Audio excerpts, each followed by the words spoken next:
رسول اللہ صلی اللہ علیہ وآلہ وسلم نے فرمایا، جو شخص جھوٹ اور فریب کاری ترک نہ کرے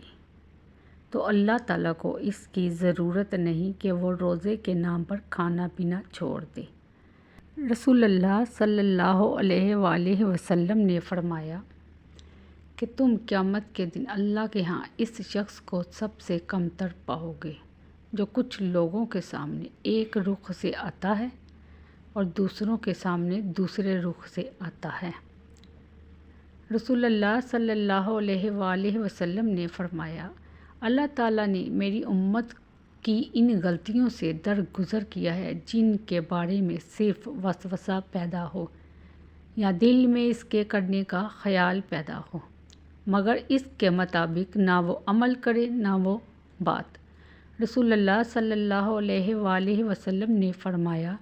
اگر تم اپنے وارثوں کو اپنے پیچھے مالدار چھوڑ جاؤ